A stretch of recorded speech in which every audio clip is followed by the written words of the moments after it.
Hello, Mrs. Adams. Welcome. Can I call you Abigail? Yes, of course. Wow, so wonderful to be meeting you, the second First Lady of the United States. Can you give some of us your background information? Thank you. I'm so happy to be here. Yes, I was born on November 22nd, 1744, in Weymouth, Massachusetts, and I have three sisters and one younger brother. My father made it his passion to have his children educated, and I'm so grateful for that. I didn't attend school often because I was often really sick, but I still received my education. That is wonderful. I'm happy you were still able to have an education. Do you have a favorite author? Oh, great question. I love Shakespeare so much. He has a wonderful way with words. Yes, he is a well known author and has produced many works. I believe that myself and our viewers are curious about how you and John met. How was the wedding and marriage? Ah, yes, my John. I've known him since I was a little girl. He's my third cousin. When we started to have a courtship, he was a lawyer and was so infatuated with me and my knowledge. We had a small wedding and my father married us. Our marriage was wonderful. We had many great things to talk about and we never got bored. At first, it was difficult at times because John was away often due to his job, but after the Revolutionary War, we moved to Europe and it was a wonderful time. That is wonderful being able to travel and having a strong marriage. That can be difficult to achieve sometimes. I wanted to talk about how it was being a woman at this time. Hmm. Yes, it was a difficult time. Many women did not understand that they had a voice and that they can use it. I believe since I was reading from such a young age, I was able to understand how women are portrayed, and I wanted to make a change. I believe that women were seen as property and can even be considered a slave. I want to change these ideas to better our country. Unfortunately, it was a difficult task, but many women have taken a stand, and I love to see that. What a difficult time for you and all women at this time. You have been considered one of the first feminists of our country. How do you feel about this statement? Oh, wow, that is such a sweet thing to say. I think it's an honor to have that title and the effect I've had on others. I hope that we women continue to fight for our rights. Well, you're welcome. I wanted to talk about one last topic before we wrap this up and talk to another First Lady. During your time as First Lady, many people called you Mrs. President, and this was not considered a nice name. How did you deal with this negativity from society? Ah, yes, what a lovely name. I thought it was fitting because John and I were such a strong front. It was difficult being in a negative spotlight when I was trying to make a difference. I wanted to be a part of history and help our nation grow to its fullest potential.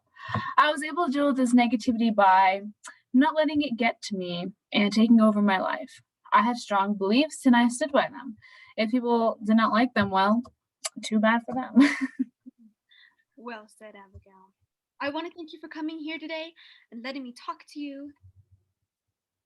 It was an honor. Up next, we'll be talking to Pat Nixon. Good afternoon, Mrs. Nixon. Welcome. May I call you Pat?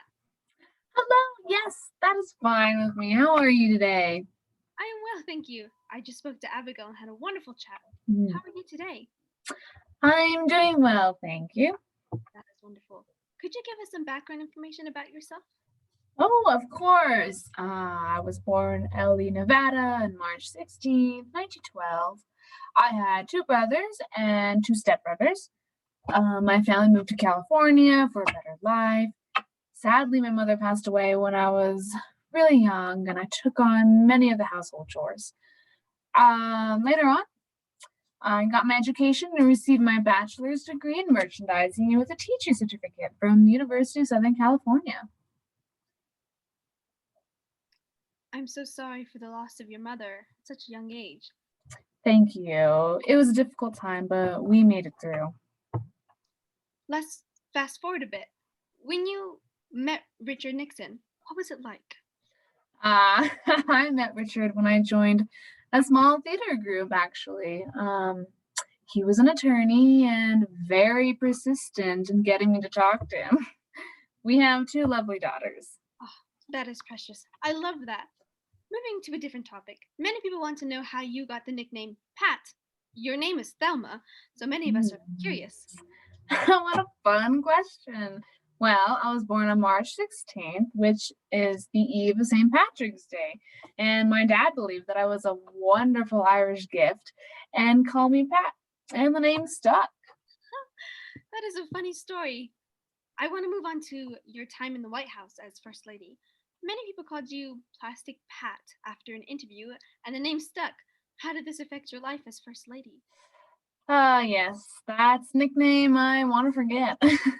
Many people call me that because they do not think I had a personality or anything really, which is not true at all. I love talking to people and being involved in things.